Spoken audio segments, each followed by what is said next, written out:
Bonjour à tous. Baptiste Mazière, je suis architecte. Je travaille sur la copropriété depuis un peu plus de 10 ans. Je me suis spécialisé sur la rénovation énergétique il y a maintenant presque 7 ans. Et depuis 2021, donc un petit peu plus de 2 ans, on a ouvert avec mon associé, Realisa, pour être architecte contractant général. Voilà, donc, le grand thème sur lequel on pourra débattre. Je vois des yeux qui, qui s'écarquillent. Alors, je vais vous présenter très rapidement le projet. Le but étant surtout de revenir sur le sujet de la petite copropriété, voilà, oubliée, de la rénovation énergétique. C'est une petite copropriété années 30, donc qui se situe au Kremlin-Bicêtre, hein, dans le 94, en Île-de-France. Donc, comme on vous disait, donc, il se constitue d'un petit immeuble quand même qui est sur 2 cages d'escalier, donc une cage d'escalier rue et une cage d'escalier sur cour. On a 12 logements.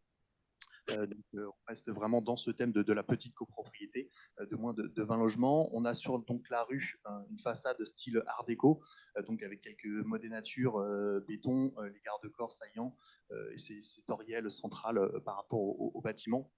Alors, comme vous voyez sur la photo en bas à gauche, c'est une copropriété qui a en plus subi de lourds dégâts, de problèmes de fondation.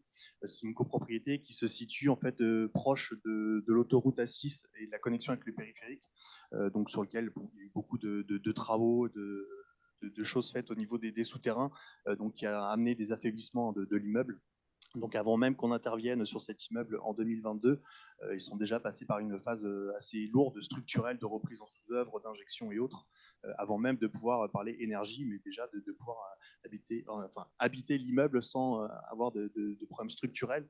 On voit d'ailleurs au 2e étage, on a même des garde-corps de balcons qui sont décellés au niveau des appartements. Donc, cette présentation, c'est un extrait de l'audit qui a été fait du diagnostic. On en revient un petit peu comme la présentation d'avant, de l'importance du diagnostic à apporter sur ces bâtiments existants. De prendre en connaissance l'architecture de l'immeuble, la composition des parois, des éléments vitrés, des occultations, de réaliser son audit énergétique et notamment ce qu'on appelle le DPE, le diagnostic de performance énergétique, qui a été remouliné d'ailleurs en 2021, donc pour donner l'étiquette énergétique du bâtiment. De faire voilà, tout cet aspect de diagnostic à transmettre au maître d'ouvrage. Un des éléments qui est aussi important en copropriété, c'est que les copropriétés, alors c'est un ensemble de copropriétaires. C'est-à-dire que vous n'avez pas un seul et un unique interlocuteur avec lequel vous travaillez. On n'est pas sur un bailleur social et un représentant du bailleur social.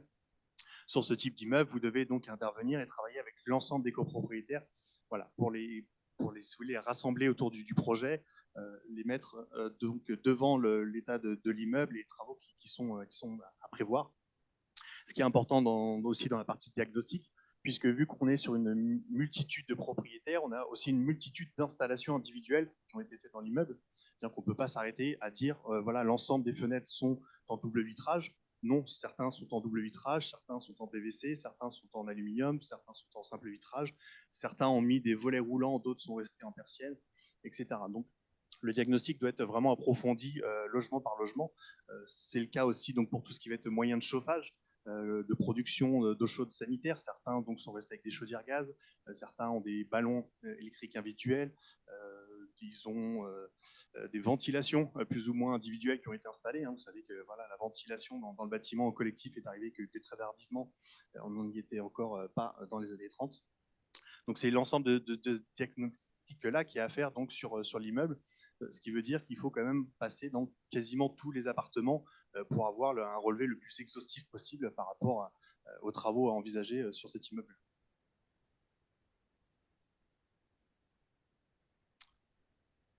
Donc, comme on expliquait tout à l'heure, donc on est souvent en copropriété, donc sur des petits immeubles, dans des rues alors, proches de pavillons, des rues assez denses. Ce que je peux rajouter justement là-dessus, par rapport à des grosses copropriétés, c'est que très souvent, du coup, on va être en limite séparative. C'est-à-dire que dès qu'on va vouloir intervenir aussi sur des parois opaques déperditifs telles que sont les pignons, on va forcément arriver chez les voisins.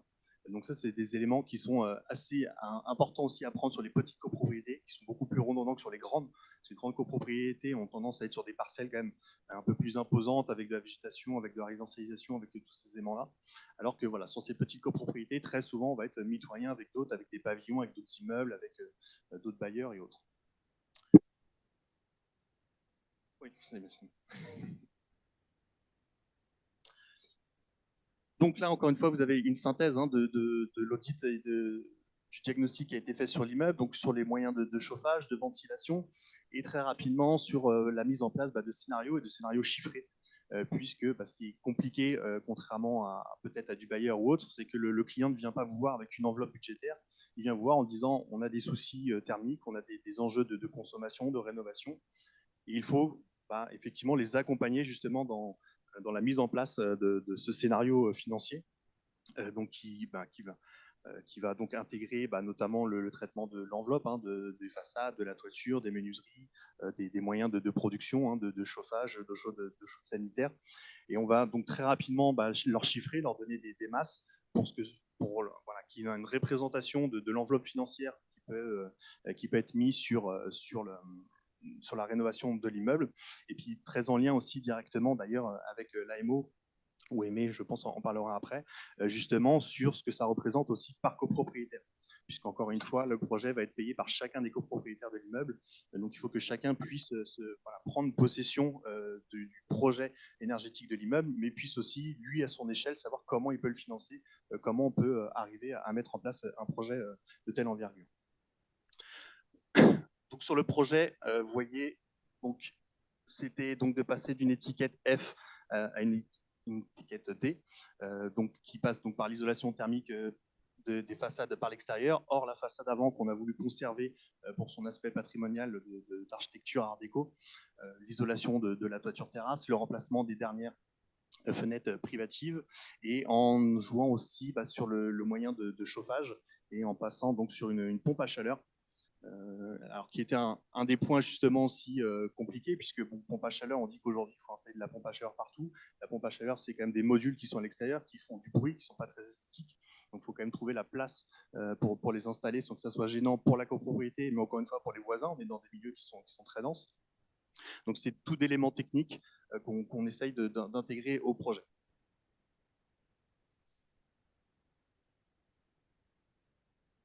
Voilà, donc là vous avez l'ensemble du scénario qui a été intégré au niveau de ce projet-là. Alors, outre le projet, l'idée aujourd'hui était de revenir effectivement sur ce thème de la petite copropriété. Travaillant, nous, depuis plusieurs années sur la rénovation énergétique de copropriété, on s'est rendu compte que la petite copropriété n'intéressait pas ou très peu de personnes, que ce soit architectes, bureaux d'études, entreprises, applicateurs, etc.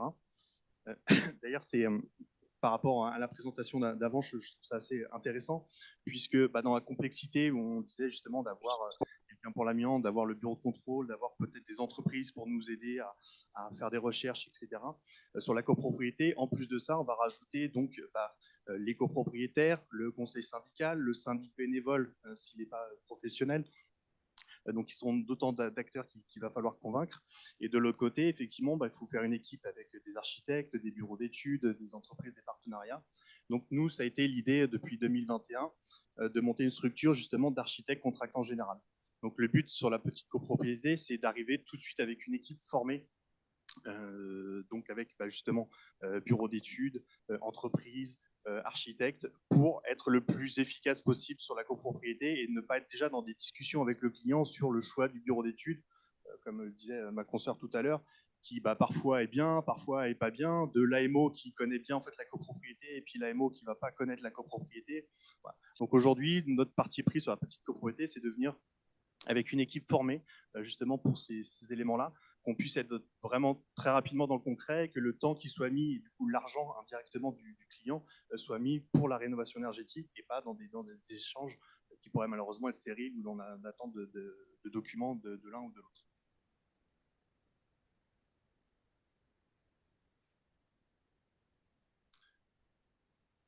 Alors aujourd'hui, on en est donc les travaux ont été votés en assemblée générale, puisque les décisions en assemblée donc se prennent en assemblée générale. Une assemblée générale en copropriété, c'est une fois par an où vous pouvez avoir des assemblées générales extraordinaires pour vous voir tous les 6 mois, mais c'est des prises de décision aussi qui sont longues, hein, ce qui n'intéresse pas justement forcément dans les études. C'est-à-dire qu'en plus d'avoir pas un client, mais 10, 15, 20 clients, en plus, ils ne se réunissent qu'une fois dans l'année et on peut discuter que très peu de fois avec eux. Donc, il faut vraiment être moteur avec eux pour mettre ça en place.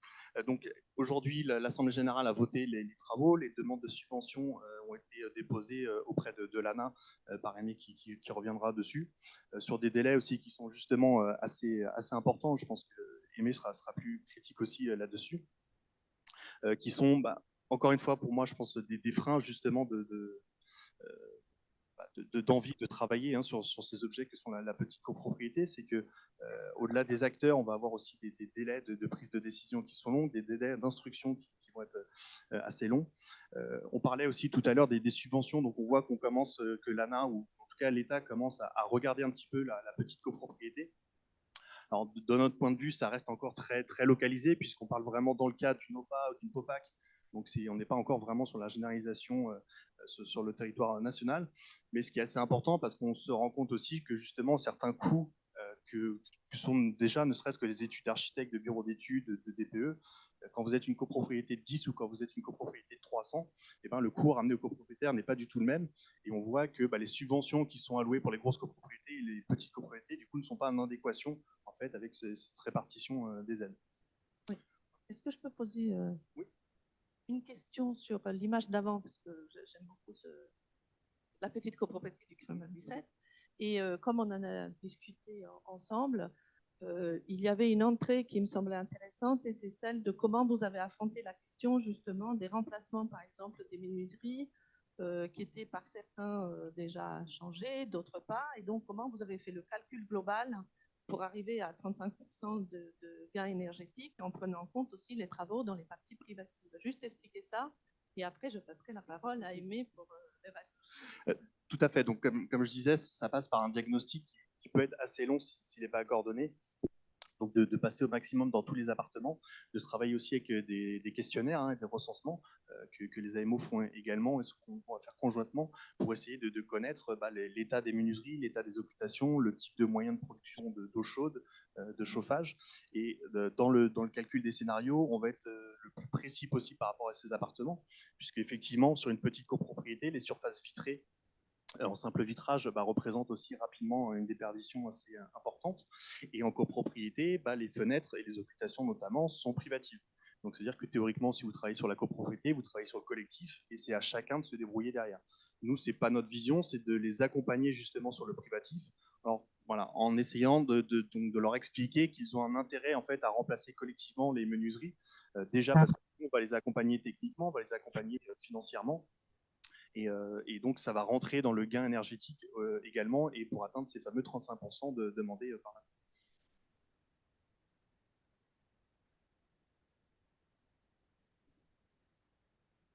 Merci beaucoup. Du coup, on va voir comment ça se passe au niveau de l'AMO et du suivi d'une copropriété de ce type. Et puis après, éventuellement d'élargir votre démarche aussi sur d'autres cas, voilà, du même, dire le même type d'ordre de grandeur au niveau de nombre de logements.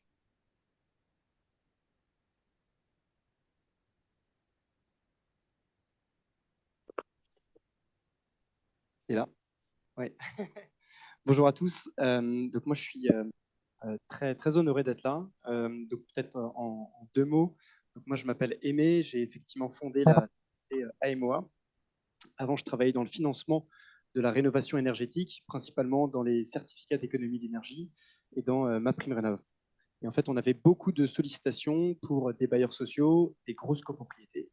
Et dans l'entreprise dans laquelle je travaillais, en interne, on me disait si c'est de la copropriété, tu ne touches pas. Et si c'est en dessous de 50 lots, tu touches encore moins.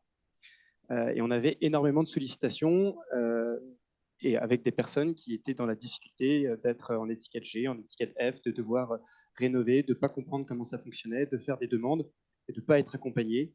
Parfois de trouver un bureau d'études, mais pas de trouver de maître d'œuvre et de ne pas trouver d'AMO, etc., etc.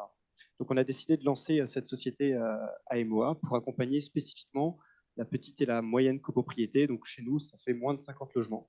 Et on s'est concentré sur le plus simple dans cette difficulté, c'est-à-dire les copropriétés qui sont saines, et qui ont un projet de rénovation énergétique. C'est comme ça qu'on a commencé à travailler avec Realisa, parce que c'est aussi leur parti de prix, c'est de se dire, il y a plein de petites copropriétés, il y en a aussi qui ont, enfin, il y en a qui sont en difficulté, il y en a qui sont dans cette situation, etc., etc.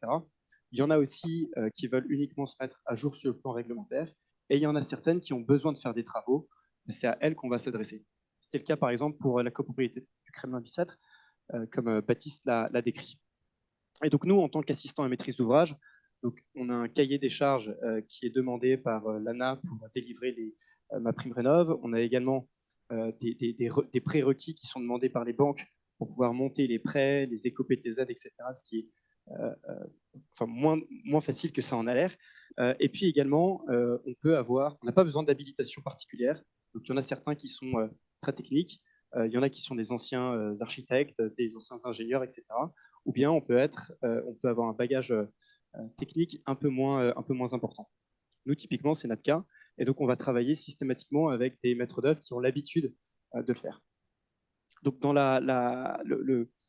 et ce sur quoi on va se concentrer, en fait, ça va être de faciliter le technicien, faciliter le travail de l'architecte. Parce qu'il y a certains points qui peuvent être des points administratifs, ou bien des points de calcul de prime financière, ou bien des points de communication sur lesquels on va pouvoir agir pour faciliter le travail du maître d'œuvre, pour que ce dernier soit en mesure, en fait, de se concentrer sur ce qu'il sait faire, c'est-à-dire la technique.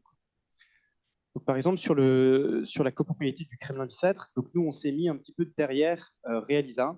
On privilégie systématiquement sur une petite copropriété d'avoir un seul interlocuteur unique pour que les copropriétaires, le syndic et puis toutes les parties prenantes aient un seul référent.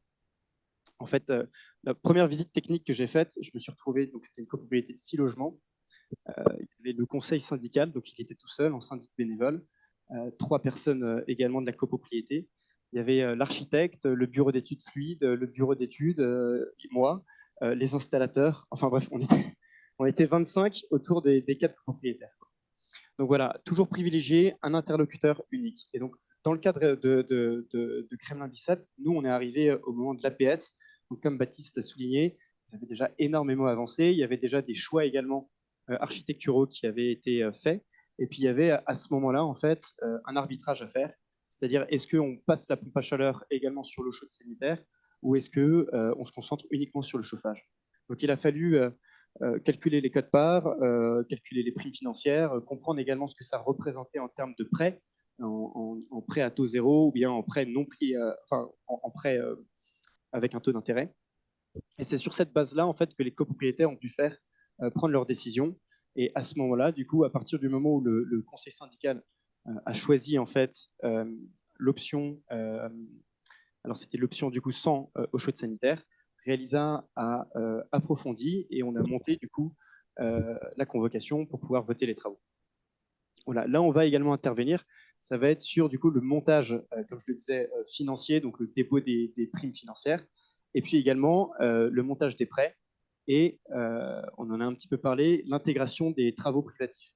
Donc une des particularités, notamment de ces petites copropriétés, c'est que souvent il faut intégrer la rénovation, le changement des menuiseries en menuiseries à double vitrage.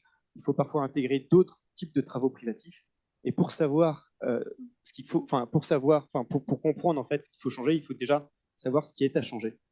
Et donc il faut communiquer directement avec le copropriétaire, lui demander en fait de l'information, ce qui se passe dans son logement, pour savoir en fait ce qu'il va falloir changer et comment est-ce qu'on va pouvoir l'intégrer au financement.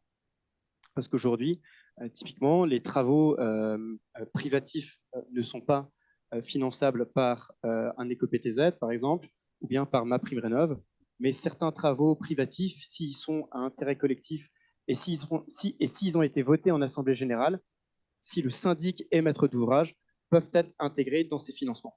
Donc tout ça, ça signifie d'anticiper, de communiquer auprès des copropriétaires, auprès du syndic également, qui doit comprendre que lui aussi, il va devoir jouer un rôle, et puis auprès de l'AMO, du maître d'œuvre, etc., etc. Donc ça demande en fait de créer un cadre commun, et ça va être en partie le rôle de l'interlocuteur unique, qui peut être l'architecte, le maître d'œuvre ou bien l'assistant à maîtrise d'ouvrage, de créer ce cadre pour que tout le monde se parle et qu'en fait on puisse avancer sereinement sur le projet.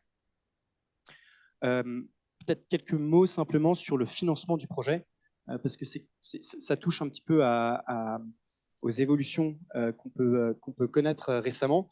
Donc, il y a eu effectivement une modification du système de primes financières, notamment MaPrimeRénov' en 2024, et une expérimentation qui est faite sur certaines copropriétés de moins de 20 logements. Alors nous, ce n'est pas forcément à MOA les copropriétés qu'on va cibler, et pour autant, la modification générale de MaPrimeRénov' en fait concerne toutes les copropriétés.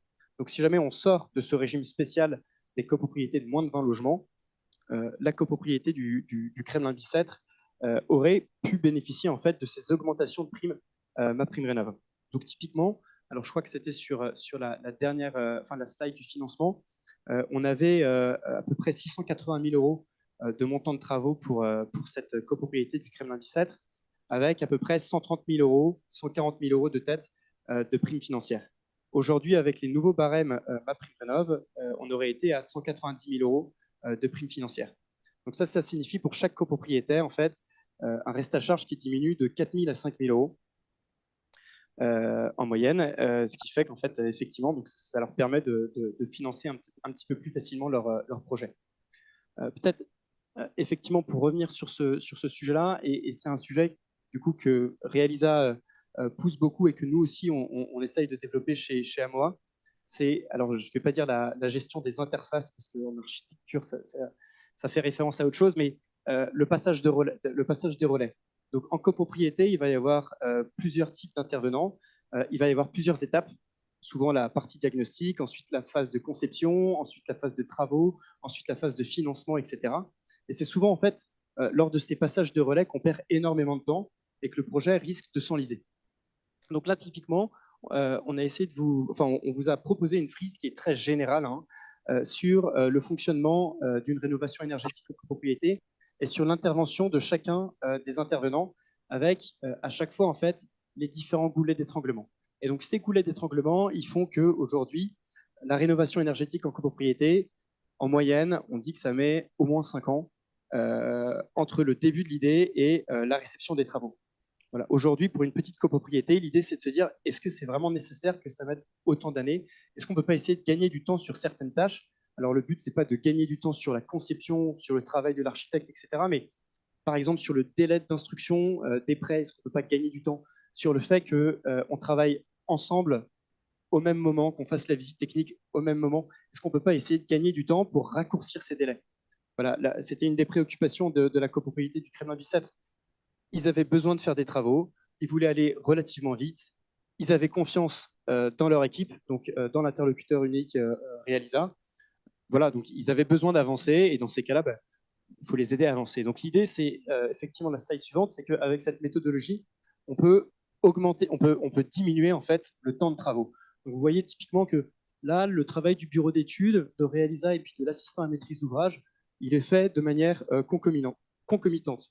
Donc ça veut dire qu'on va d'une part travailler tous ensemble.